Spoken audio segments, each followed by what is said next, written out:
History usually begins where noise begins. Battles, movements, crowds. But this story begins before all of that. Mecca was tense long before swords were openly raised. The streets looked the same, but people spoke carefully. Faith had stepped out of private spaces and into public sight. Islam was no longer something that could be ignored, and authority never tolerates being questioned. There were no armies yet, no banners, only pressure, pain, slow, calculated, exhausting. Threats disguised as advice, isolation disguised as discipline, fear disguised as tradition. Believers were few, exposed, and vulnerable. In such a world, courage did not look heroic. It looked dangerous. Ali was young, but not uncertain. What separated him from others was not physical strength alone, it was clarity.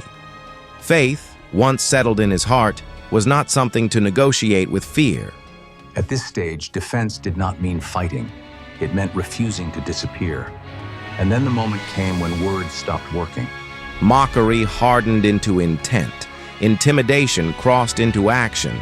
A line was pushed, not accidentally, but deliberately. This was the moment where silence would have been interpreted as weakness. And Ali stepped forward, not loudly, not emotionally, but decisively. The sword raised that day was not for conquest, nor for anger. It was raised to declare presence, that faith would not be erased through fear. This was the meaning of permission that would later be revealed. أذن للذين يقاتلون بأنهم ظلموا وإن الله على نصرهم لقدير. Oppression had limits now. Fear is natural, but courage comes from faith. Stand firm, and injustice will not prevail. We will follow you, O Ali. Do not let fear divide you. Stand together, and justice will protect those who are righteous. We will stand with you, O Ali, and uphold what is right. The crowd expected retreat. They expected silence to continue, fear to do its work. What they witnessed instead unsettled them. Strength without chaos, resolve without arrogance. Fear changes sides when assumptions collapse. Ali did not act on impulse. This was not rebellion or personal pride. His movement was grounded in trust, in discipline shaped under the guidance of Muhammad. This distinction mattered, because uncontrolled strength destroys its own cause. Controlled strength protects it. No pursuit followed, no revenge, no escalation for ego. The message was delivered, and the boundary was clear. After this moment, oppression did not disappear, but it was no longer effortless. Threats remained, but they now carried risk. Islam had crossed an invisible threshold, from endurance to resilience. This was not a victory measured in numbers. It was a victory measured in direction, and that direction aligned with a principle later reinforced in Revelation.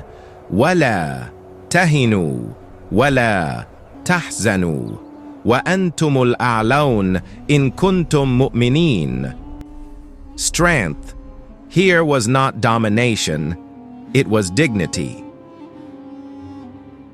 When dawn came, life in Makkah appeared unchanged.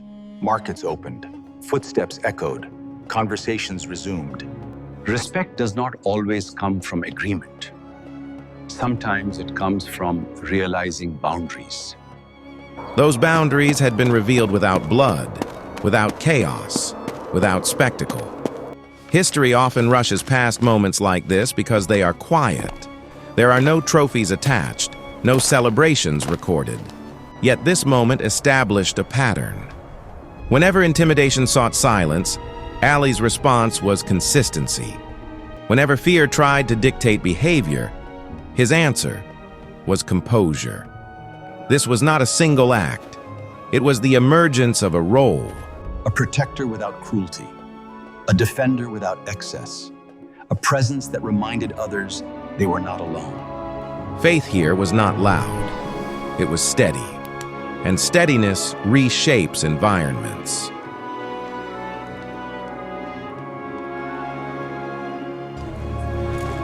Everything looks the same, but it doesn't feel the same. Some lines were crossed yesterday. And someone. Stick with you. We don't agree with you. Agreement was never the demand. Never the demand. Then what was? Boundaries.